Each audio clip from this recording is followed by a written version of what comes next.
You remember Din Ben Phu? No. The same thing happened in Algeria, in Africa. They didn't have anything but a rifle. The French had all these highly mechanized instruments of warfare, but they put some guerrilla action on them.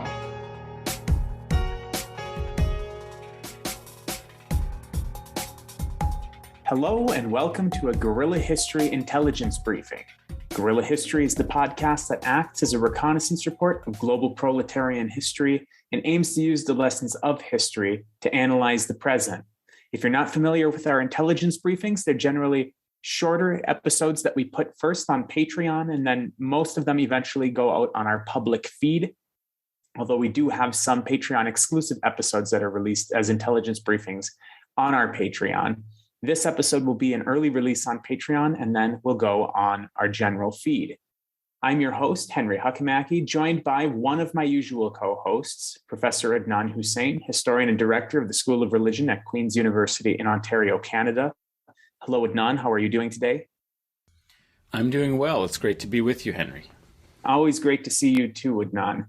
Unfortunately, we're not joined by Breht today, who was unable to make this recording time, but we do have an excellent guest who is going to be kind of filling in that other seat of the podcast for this intelligence briefing, and someone who I'm going to say long time no see to. This is a little joke because I recorded another interview with him yesterday for the David Feldman show. Taylor Genovese. Taylor Genovese, why don't you introduce yourself to our audience since it's your first time on the podcast? Hi, yeah, sure. This is feel like I have enormous shoes to fill with Breht gone, but I don't presume to try and fill them. But I'm Taylor Genovese. I'm a PhD student at Arizona State University. I'm an anthropologist of science and technology, but I'm also a Marxist and interested in social movements. And I think I may be the first second generation, so to speak, guerrilla history guest, because I'm my comrade and who's on my committee as well, Alex Avinia, has been on the podcast as well. So I'm excited to be here and talk today. Absolutely. Alex is a fan favorite as well as one of our favorite people to talk to, and we always enjoy the conversations that we have with them. Taylor, you're also an editorial board member of Peace, Land, and Bread, which is a Marxist-Leninist journal that I think that our listeners should definitely check out. If you're a fan of guerrilla history, you'll probably be a fan of Peace, Land, and Bread. And if you're a fan of Peace, Land, and Bread and you're listening to this because Taylor's on the show, well, you'll probably like guerrilla history as well, because there's quite a bit of overlap between the two different platforms. Peace, Land, and Bread is a written medium, and guerrilla history is a podcast. So without further ado, let's start to turn our attention to the topic of discussion today, which is the English Peasants Revolt. It's called the English Peasants Revolt, but we might talk about a little bit later how that might be a little bit of a misnomer. It was not necessarily a peasant-led rebellion, but this is something that took place really, really long ago. This is one of the oldest things, if not the oldest thing that we'll be talking about, that we will have talked about on guerrilla history. This took place in 1381. So Adnan, why don't I turn it over to you for the opening introduction of just kind of laying the groundwork for what this English Peasants Revolt was, and why you decided that we should talk about it today for this intelligence briefing. Well, thanks, Henry. Well, we've had a couple of episodes in the past that were on medieval topics, like one on the Black Death. And this is something that we briefly mentioned in that episode, as often seen by some social and economic historians as a political consequence of some of the demographic and social changes that took place in the 14th century after the ravages of the plague and the continuing experience of Black Death. In fact, actually in 1381, later in that summer, there was another outbreak, and this had all kinds of consequences demographically. And what we're talking about in the later 14th century is a period of enormous social change, a period of great difficulty for the sort of feudal structure that was being undermined by the increasing value of labor, and as a result, and I think I mentioned when we talked a little bit about this before, that very soon after the outbreak, there was a statute of laborers that was a new piece of legislation that was designed to try and control and suppress the movement of laborers who could escape being tied to the land under serf status. It's called villenage, in this parlance, and that attempts to enforce the statute of laborers created conditions of conflict between peasants and their lords over the course of the 14th century. And also during this time, there was a great need for expanding taxation because of the incessant wars that the English nobility were engaged in on the continent in France to hold on to Norman and later Angevin territory in what is today France. And so that's known as the 100 Years' War. And war is extremely costly. And so there were many measures made to kind of extract as much financial support as possible to continue these war efforts. And it started in 1377 with a new kind of taxation called the poll tax, which was a head tax, which was being levied on everybody. It was not based on goods being exchanged like customs duties. It was not based on, the product of the harvest, that is kind of shares of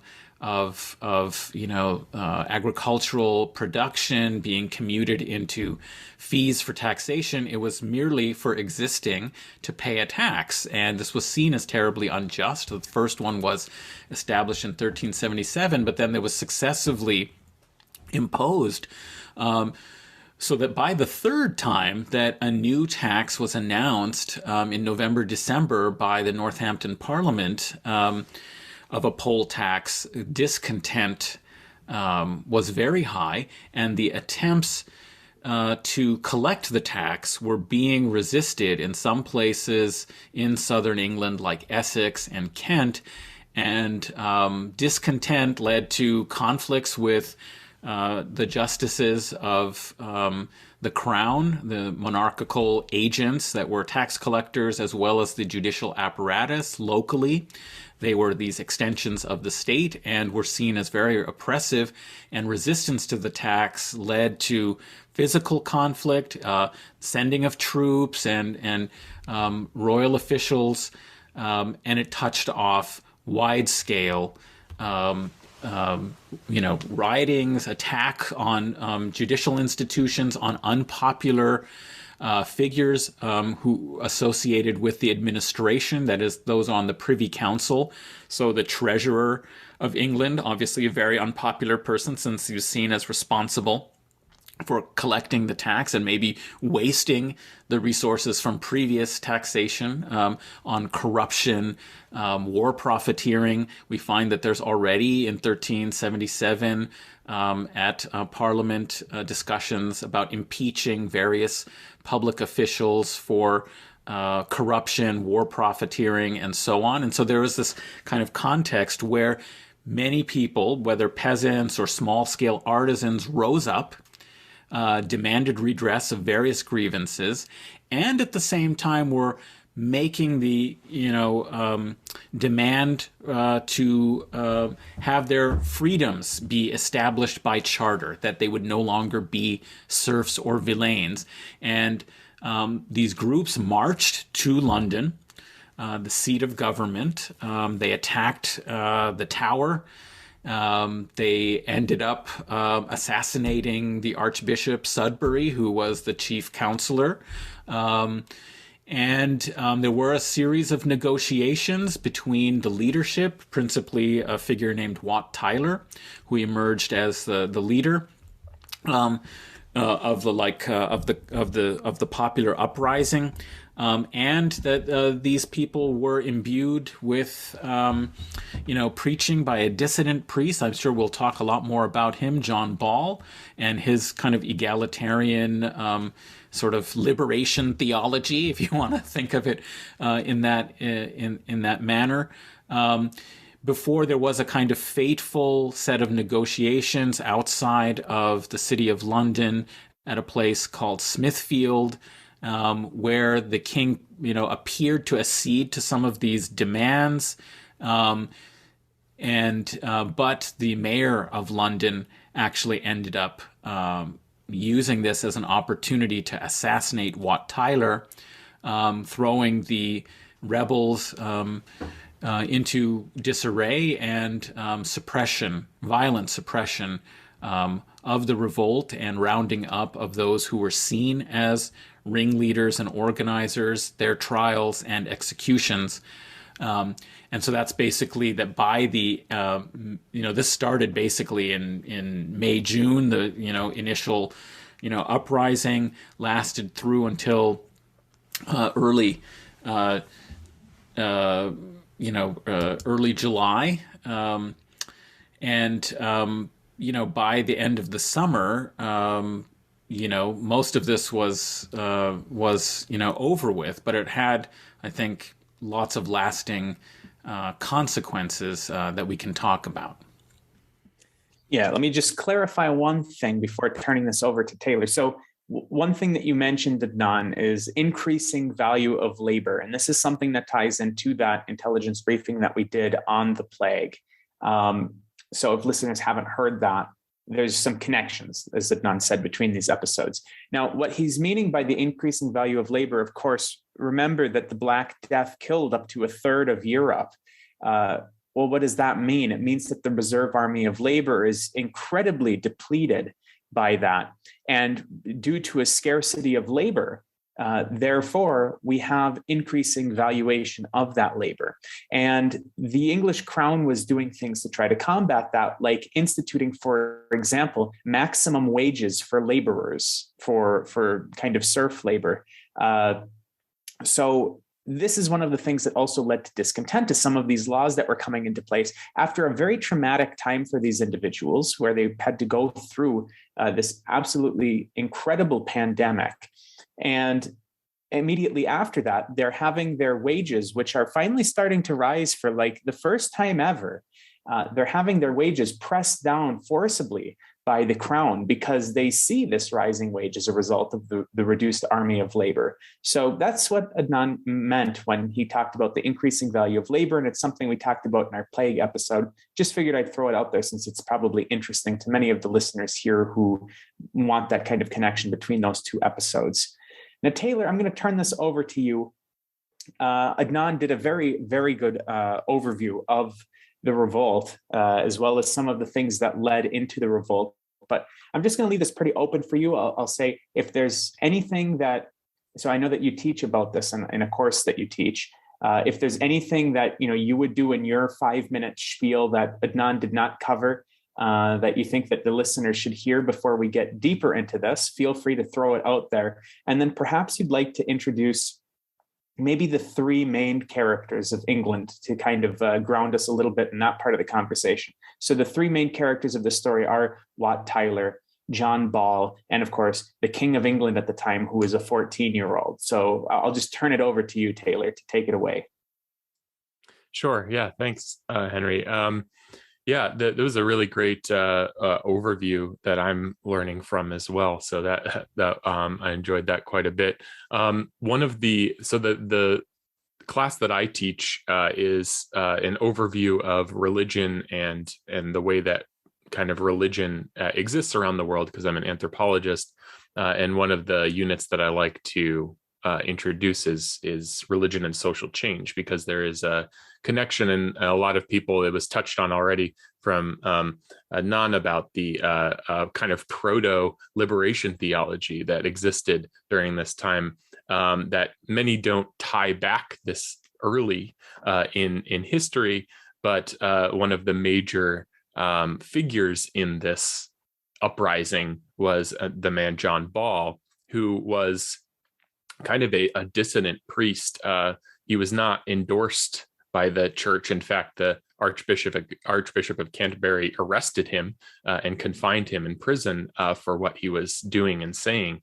But a lot of this was sparked. I think there's actually this kind of looming fourth character in this, which was the Black Death, the plague, because it informed a lot of the actions that were happening then, as we see these connections to today, even, right, in a smaller scale in the modern plague, and similar things happening with the reserve army of labor being reduced, and people seeing the value of their labor, and we're seeing strike waves and such. So John Ball, as a priest, was preaching this really egalitarian way of thinking about of religion, what we would tie to a liberation theology. He's famous for saying, while Adam delved and Eve span, who then was the gentleman?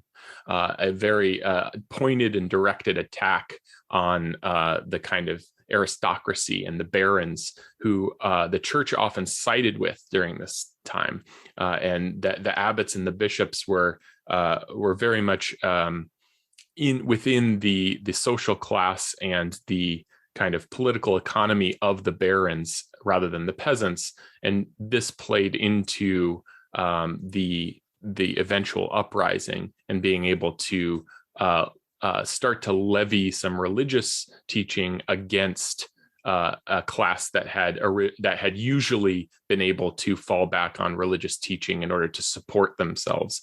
And so this is very interesting to be able to rely on as a historical precedent, because it starts a reaction or a chain to be able to follow to even modern day liberation theologians who still get in trouble with the established churches or religious institutions.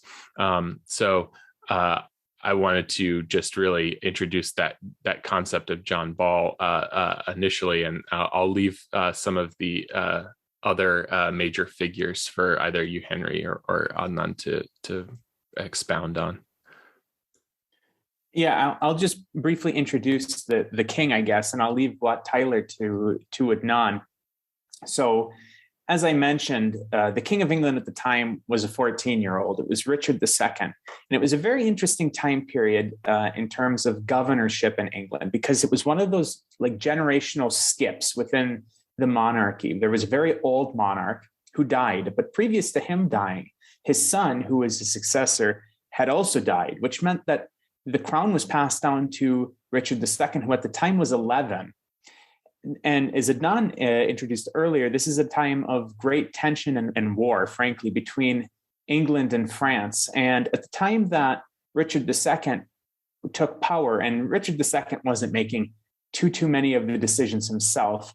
We'll probably talk about his, advisor a little bit later, perhaps.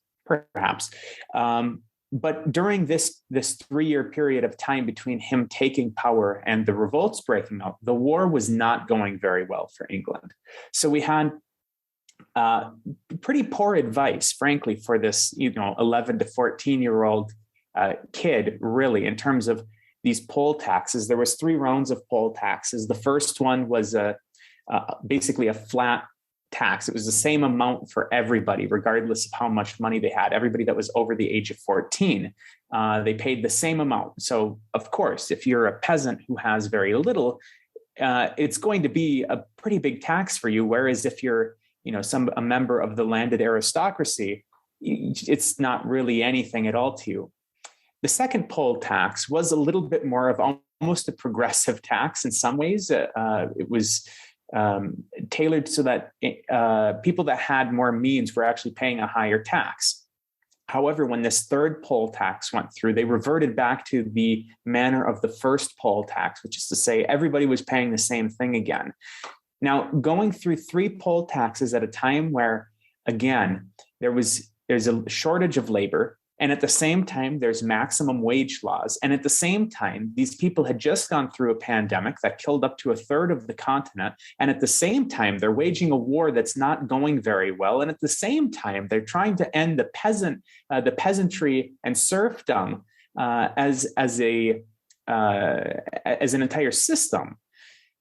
In spite of all of that, they're still being taxed on that. So it was the conditions were present for a revolt to take place. And a lot of this falls down to the really shoddy advice that Richard II was getting, as well as the fact that Richard II was this 14-year-old kid who was very ill-equipped to deal with the situation that was present at the time, which, I mean, was really more or less of a powder keg waiting to go off because of all of these conditions that were present within society. That's my little overview. Adnan, I'll turn it over to you for Wat Tyler. And if there's anything on Richard II that you want to mention, feel free to throw it out there. That was, not an exhaustive overview. Oh, yeah. Well, of course, there's so much that one could get into, but I think the important points you've made is that it was a weak king, in a minority with an unpopular regent, his uncle, John of Gaunt, Duke of Lancaster, who was really in charge and running things, and he was unpopular because of the poll taxes, because of the incessant war, and because, it's seen as less legitimate than,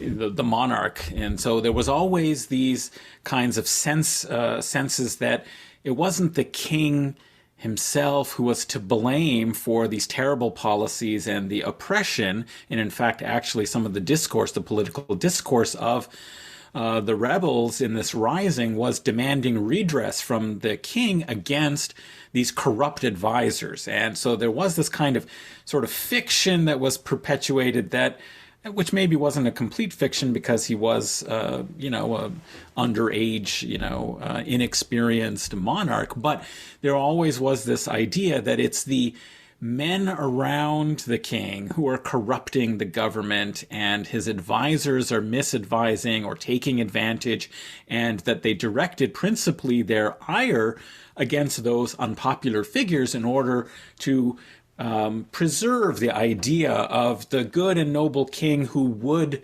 recognize our suffering and would be a just ruler if we kind of rise up and allow the king to make the good decisions by eliminating and removing these unfortunate, hangers-on and graspers of power who are in it for themselves, whereas the king, as a kind of monarch, is, a figure of justice for everybody. Now, this is a kind of conservative, kind of idea. It's very interesting that they didn't necessarily articulate, at least publicly, anti-monarchical kinds of sentiments. So if you're looking at this in terms of some development of, political ideals of egalitarianism, of democracy, the way, for example, oftentimes the Magna Carta is held to be this democratizing event, previous century, 1215, where King John is forced to accede to demands by the nobles to institute certain regular systems for preserving, justice and rights of the nobles against this increasingly centralizing state under the English, kings. This is what's sort of happening. And there is this counterbalancing that takes place during the period where there's a weak king. This is a little bit different, is with the growth of that sort of centralized state. This is sort of the people arguing that these illegitimate aspects of bureaucracy, the monarchical institutions of local judicial appointees who are making decisions, these tax collectors, these bureaucrats that are arms of this growing, more, intervening kind of state, that those have to be removed. And if we could just get to the king, he would see that this is wrong. So they targeted actually the chancellor, the Archbishop of Canterbury, who was the chancellor, the treasurer, I'm forgetting his name. I think Richard Hales. They actually end up killing these people, like sort of trying them as traitors, but engage the monarch in what seems to be, at least publicly, good faith negotiations that they're just trying to restore justice in the kingdom. Now, there are suggestions afterwards, in forced confessions or in some perhaps invented texts that are confessions of some of the rebels in subsequent trials and in chronicles, like Jack Straw, who's another figure who's often regarded as a leader of, and named in various documents as a leader, and was subsequently tried and forced to confess, his role. That according to some kind of accounts of his confession, that they actually wanted to kill the king and get rid of all the nobility. And there's this expression of a more radical radical sort of political vision. Now, we don't know if this is a projection because of the fears of that, elite class about, the rising actually being a threat to them as a group. And so they've projected this, onto him and invented it to make it seem like it was so radical and that these were, a kind of rebellious rabble that would have been uncontrollable and just destroyed the kingdom from their perspective. Or if these were, actually do articulate some political ideas that may have, been developing. It's hard to know. But in the public kinds of expressions, they keep mentioning their loyalty to the king, but the corruption of all of these advisors. So that's, their attitude or relationship, it seems, to the king. Wat Tyler, we don't know very much about, to be honest. There are some legends that circulate later that he was moved to resistance against the tax collector because children under 15 were exempt from the tax, and he claimed, apparently according to this story, that one of his daughters was under 15, but the tax collector didn't believe and was being very aggressive and, unjust, and demanded to examine her in order to determine her age. And this so outraged the sense of dignity of his daughter that he ended up killing the tax collector, and kind of spawned this revolt because people came to his defense when the king sent justices to arrest him and so on. And this is kind of a mythical sort of story that is invented later, but it's one that Thomas Paine, for example, tells in his response to Edmund Burke, who was condemning, the rising, because during the French Revolution, this episode of popular resistance against, the feudal hierarchy became an interesting subject of English history to debate in the, post-French Revolution context. And so you had conservatives like Edmund Burke condemning it, and, radical liberals like Thomas Paine defending it and seeing it as an inspiration of subsequent attempts at liberty. So that we don't actually know that much about Wat Tyler, but he seems to have emerged as one of the leaders. He was in Kent, and the Essex forces and Kent groups joined together. He seems to have then emerged as a kind of leader who was then the person involved in the negotiations. There were more than one meetings between him and Richard II. It was really, I think, the second or third meeting at Smithfield where he was assassinated. But it's clear that over a period of several days, maybe about a week, when the rebels had come to London and been joined in their revolt by the artisans and many of the inhabitants of the city of London, which is why when we call it a peasants' revolt, it may be not fully reflective of the diversity of social groupings that came together here. And even Wat Tyler, it shows that his name here, Tyler, means he was a tailor, so he was an artisan. He wasn't necessarily a peasant. So it seems that there were urban workers and artisans who also joined the rebels and attacked the tower and were involved in trying to get rid of some of these evil lords. They also attacked the John of Gaunt's castle. He happened not to be present at the time. He was on a diplomatic mission elsewhere, but there was an urban rising as well as people coming from the countryside. And so it was a much wider and more diverse group that came together to demand justice against Richard.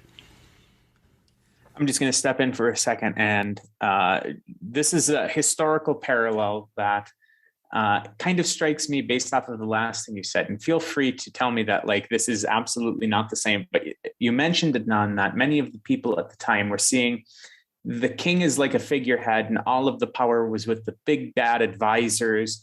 It kind of reminds me of the narrative pushed by a lot of liberals these days that George W. Bush was not really that bad of a guy. And it was the evil monsters, Dick Cheney and Rumsfeld, that were pulling the strings behind the scene. And George W. Bush, he was just this poor guy who really didn't have any clue of what was going on.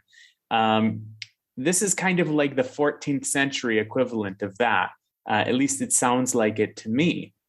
But like I said, feel free to disabuse me of that notion. I think you're pointing out that it's a way for people not to question in some ways the legitimacy of the whole political order, perhaps, or at least in their attempts to gain redress for particular grievances. Right. That they're saying, well, we're not against you, King, please, do what you can to solve these problems. And of course, when those fail, sometimes then you will find more overt articulation of those more radical egalitarian ideas, but it's a way of not questioning the legitimacy of the political order entirely.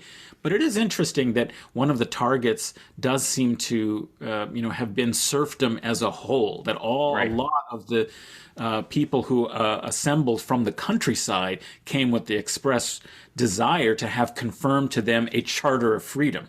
Because initially what Richard offers is amnesty. We won't prosecute you for, disturbing the peace and for the violent, attacks on, the Tower and other kind of government institutions, or the harassment of, royal officials and tax collectors and so on. We'll give you amnesty for those, and then I'll look at your grievances. They did not disperse with that initial promise. They wanted their, established freedom from serfdom. So there was a larger social aim or goal or objective, I think, that shows some elements of a kind of peasant class consciousness that their condition as a whole was oppressive and they wanted to get rid of that situation, quite apart from the poll taxes injustice, quite apart from other oppressive or unfair and oppressive, practices by corrupt officials and so on. They had a slightly larger social and political objective as well. Yeah, which brings me to the next point that I was going to make before I turn it back over to Taylor, is that you mentioned earlier that the Lord Mayor of London assassinated Wat Tyler during this one of these meetings where they were meeting with each other, Wat Tyler and Richard II. And as they were at this field and they were going to be meeting each other, the Lord Mayor of London essentially jumped him with a knife and stabbed him to death. And this is where, again, that notion of ending serfdom as a major driving goal, it really displays itself to my mind. So as Wat Tyler lay on the ground dying from these stab wounds, he tells the army that's assembled behind him, this group of, not really soldiers, but this kind of more or less mob, this rebellious mob that's behind him, he tells them to attack. And at this point, the attack would have been, very interesting to see how it would have turned out, because the king also had his soldiers behind him, but the king is at the front of this parade, and in the chaos that would have ensued, it would have been very interesting to see how that would have unfolded. But Richard II, as I mentioned earlier, was only 14 at the time, and despite the fact that he was pretty weak and incompetent, he did display one stunning moment of charisma here, which is he rides out in front of the assembled mob, and he tells them, "I will be your king and your leader," as they're being told to attack him. And the rebellious mob listens to him. I will be your king and your leader. And at that point, he promises that if they disassemble and they go, he will abolish serfdom, which is something that had been in negotiations up until that point. And that promise on Richard II's part was enough that this mob, which had just seen one of their leaders stabbed to death in broad daylight right in front of them, that promise was enough for them to actually listen and disperse, because that was one of the driving factors, is they wanted an abolition of serfdom as a system. Now think about, again, just trying to tie it into contemporary parallels so people can kind of conceptualize this. Think about the things that we're pushing right now in the United States, for example. We're trying to codify Roe v. Wade. We're trying to protect it in any way possible. People that are looking for an even more transformative change in terms of things that haven't happened yet. That's not to say that Roe v. Wade is not transformative, but it already has been established. Something like a universal healthcare system in the United States is like the extreme reach of like what people can possibly imagine. This abolition of serfdom is not like abolishing a poll tax, which would be, the 14th century equivalent to kind of these reformist measures like instituting universal healthcare or codifying the right to an abortion. This is a systematic change. It's saying let's abolish capitalism, not let's get rid of or let's bring in universal health care. It's a very, very epochal changing call that was actually agreed to by the king on the field of a potential battle. And that was, they understood the ultimate goal right there, and they dispersed. And of course, it ended up turning out Richard II didn't really mean it. He really didn't have the intention of ending serfdom. And lo and behold, it did not end. So, Taylor, now that my little bit of a rant is over, I'll turn it over to you to pick up that thread, either that thread or really anywhere that you want to go with this conversation, because we kind of have a couple of disparate threads out there and we haven't really tied any of them together yet. Sure. Yeah.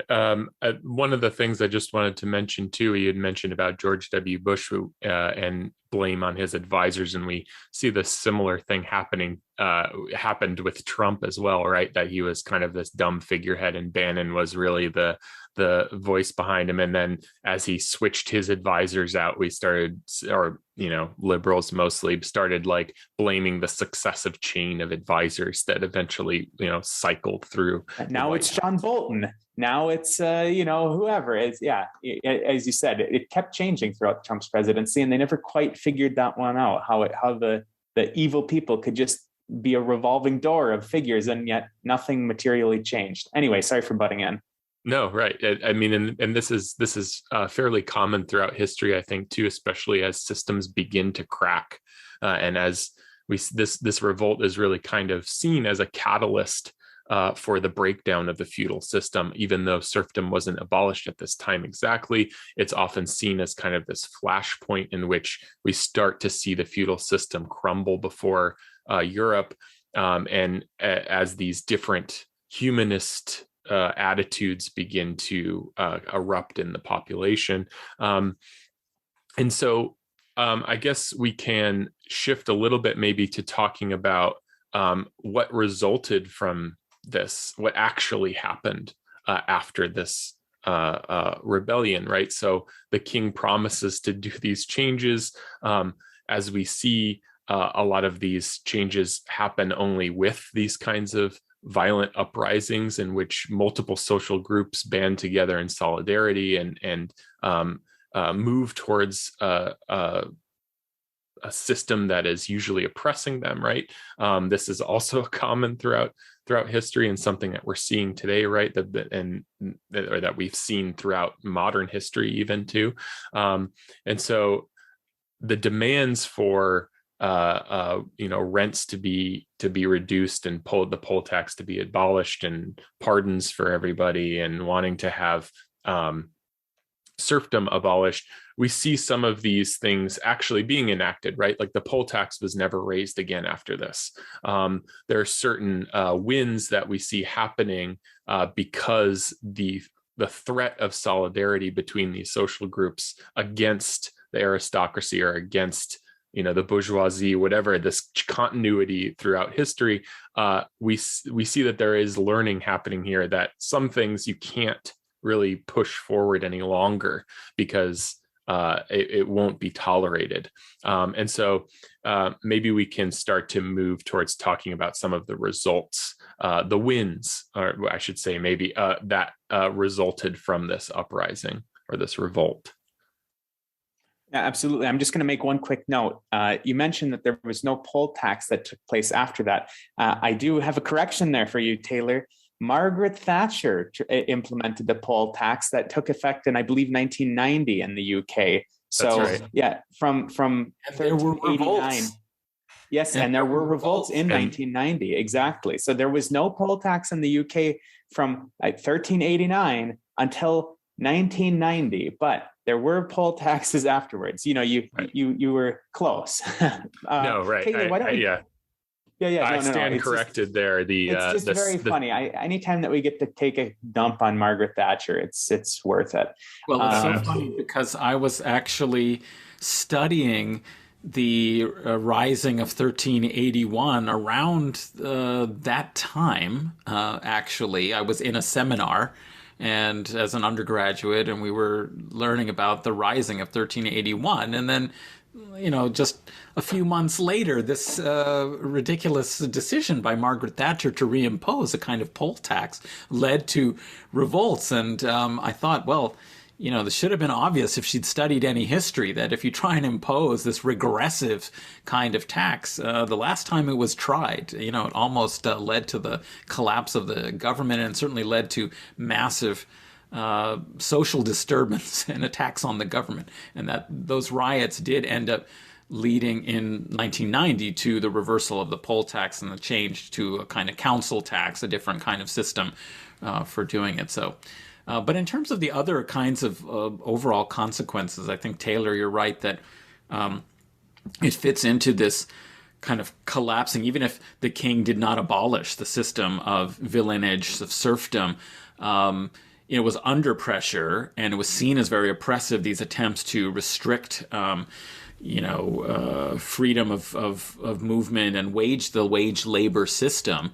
But it seems to have hurried the kind of collapse of that feudal structure, even if the king didn't make those decisions. And as part of the process of it, I think also it was something that lived in folk memory. And when you come to the period of the Glorious Revolution and you have the diggers and levelers and other social movements for egalitarian change and reform, that in some ways these figures like Wat Tyler and John Ball and Jack Straw become part of the folk culture of people in Britain as signs of resistance against oppressive conditions.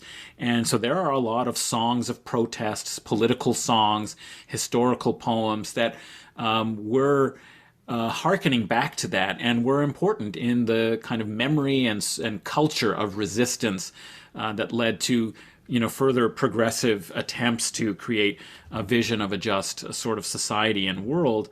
And I guess I would also say that this was the ideology of John Ball, who you mentioned and talked quite a bit about, seen as something close to or connected to John Wycliffe's radical ideas. He was a theologian during the time, and those who adhered to some of his ideas about how you had to disestablish the church, which, let's remember, during this period was one of the largest landowners across Europe. Maybe a third of all land was controlled and owned by the church.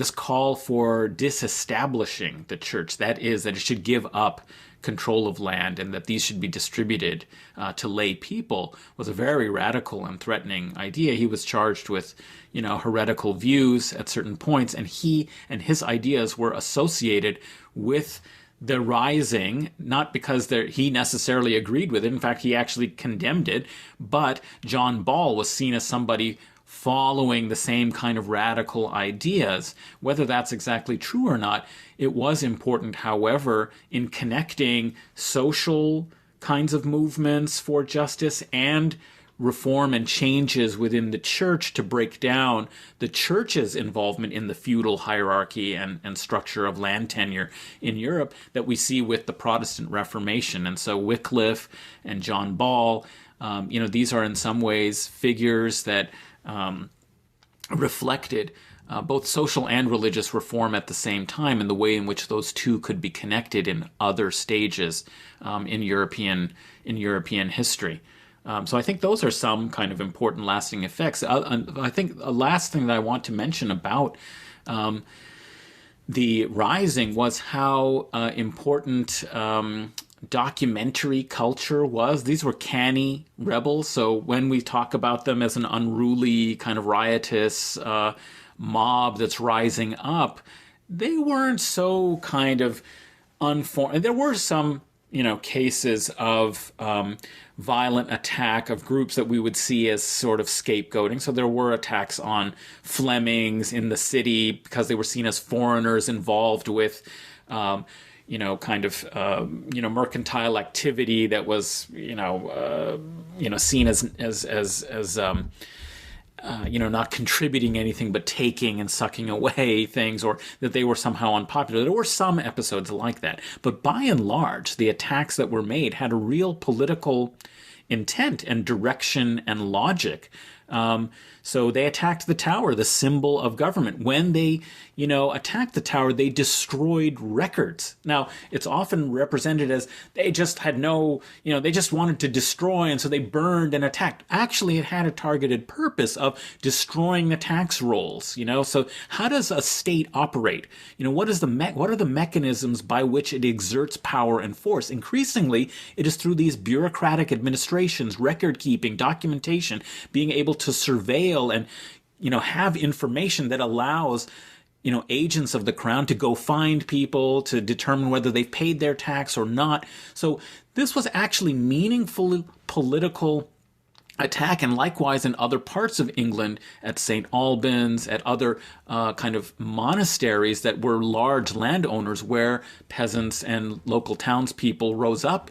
One of the first things they did was to destroy the charters, to make sure that the documentation that existed about their villanage, their serfly status, and the obligations that they owed, in free service and labor, the restrictions upon them would be destroyed, right? So there were, I think, very kind of canny activities. This was not some unruly, unthinking mob, but actually an organized political force that was resisting the mechanisms of their impression in a fairly conscious and canny way that they understood. Even if they themselves were not like literate or educated, they understood what were the mechanisms that were used in order to oppress them, and they were trying to destroy those things. So they hit the treasury, the tower, the archival documents.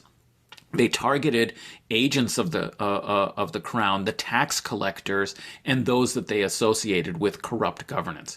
And I think that's important to recognize, that there's a real political consciousness that clearly developed, and that might also be seen to have lasting consequences when we think of political risings, that they're not just kind of these emotional responses to terrible circumstances without actual, political conscious targets. Adnan, sorry, go ahead, Taylor. No, just a quick add-on on that as well, that the political targeting, one of the first things they attacked too were the prisons, right?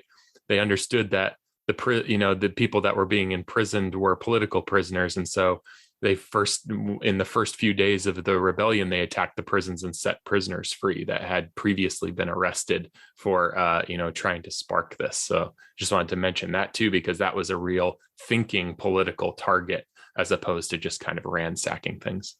Yeah, and similarly, that was very similar to the note that I was going to make, which is that when targeting things, again, they, as Adnan mentioned, they weren't looting. There was no looting that was taking place. They didn't burn artwork. They were burning records. And they would target places like, for example, one of the places that was targeted was the University of Cambridge, which was staffed by priests. And the fact that priests had special privileges at this time, John Ball notwithstanding, because he was imprisoned all the time, But priests had special privileges that made a lot of these, peasant rebellious mobs very upset. And so they went to Cambridge and they burned the records there.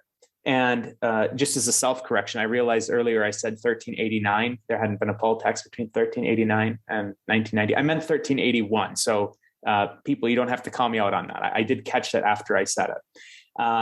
Anyway, if you look at University of Cambridge's records, you'll see there's almost nothing from before 1381 because it was destroyed when these mobs went in there, and they targeted these records that would show things like serf statuses as well as special favors to these royal favors to these different classes. Taylor, we have just a couple of minutes left. Why don't we turn it to you for any lasting impacts that you want to talk about before we wrap things up?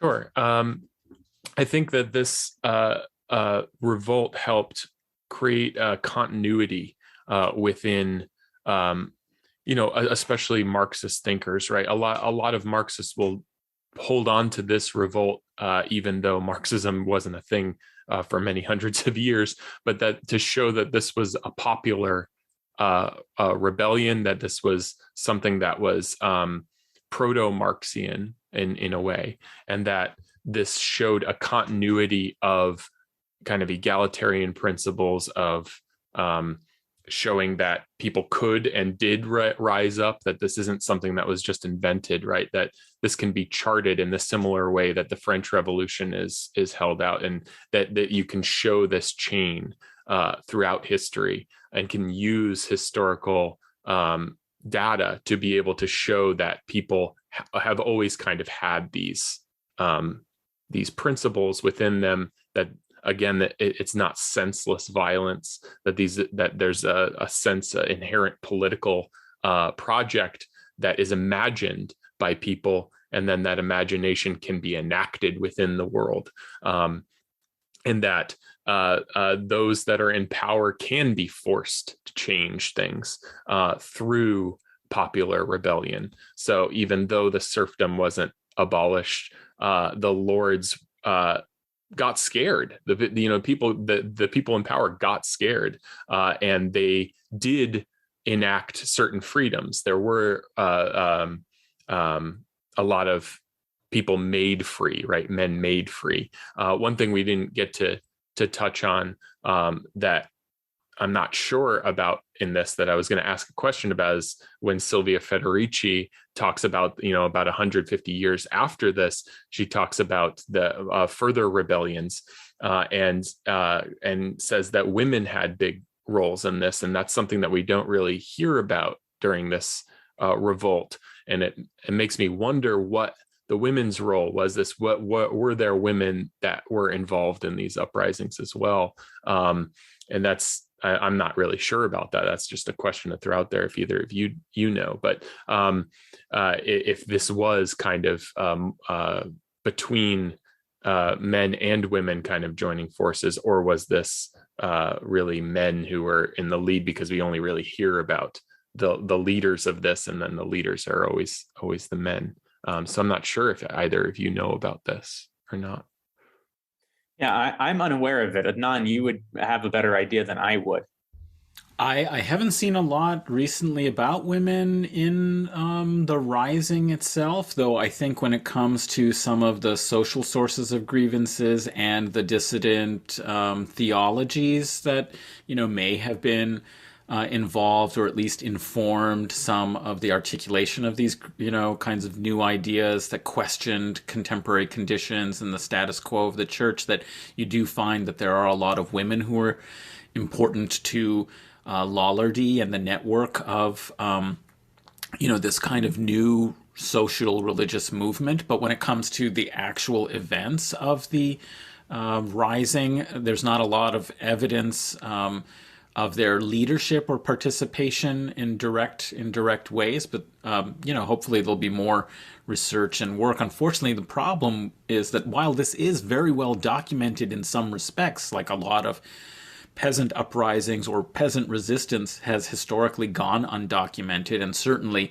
even when it has been documented, what survives are not the words, the sentiments and perspectives of the peasants or the artisans, the revolters, the rebels themselves, but those who had access and means to preserving their words, the, priests, the, monastic chroniclers, the educated clerks serving, the government and recording, which is, where we get most of our historical information is from the records that survive. And those who produced those records typically are in positions of power or serve the interests of power and property. And so we get hostile views and visions of the rebels and their motivations. But it is remarkable how much, despite that, some very interesting and radical ideas still seem to force their way through the sources. And I guess I would want to, encourage people to go take a look at Jean Froissart's chronicles. They've been translated into English, and he gives a really interesting account of the social vision, the radical ideas of John Ball. He points out that that people have had ideas that hierarchy and inequality are unnatural, right? That it wasn't part of human origins. If I can quote a little bit, Froissart talks about the people who were stirring against, the serfdom, saying that in the beginning of the world, they said, there were no bondmen, no serfs, wherefore they maintained that none ought to be bound. Without he did treason to his Lord, as Lucifer did to God. So the only reason why you should be in servitude and have your freedom taken away is if you, performed treason, for example, and they theologize it the way Lucifer did, the devil did to God. But they said they could have no such battle, for they were neither angels nor spirits, but men, formed to the similitude of their lords. In other words, they're the same as their lords. Saying, why then should they be kept so under like beasts? The which they said they would no longer suffer, for they would be all one. And if they labored or did anything for their lords, they would have wages, therefore, as well as others. So, they're saying we're the same as the lords. We're human beings. We're not angels or spirits.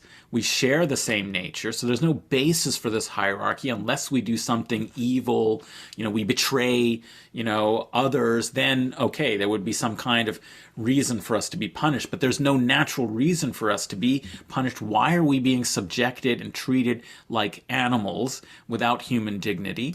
And if we're going to work, then at least we should have fair wages and not be compelled to labor for our lords without compensation. So these ideas are already starting to emerge that break down feudal hierarchies and show a kind of transition to ideas of wage kind of labor becoming a more of a norm. It's an actual demand, right? We think of the wage system, if we think of Marxist ideas, we think of the wage labor system as incredibly oppressive and the basis of capitalism. The point, however, is that during this period, in terms of breaking down in human progress, it was seen as an advance on the feudal tenure system of serfdom. So they're demanding what they can envision. They have a greater sense that there shouldn't be hierarchy. But okay, if we're going to have to labor in this world, at least let us be paid fairly for the work that we do, right?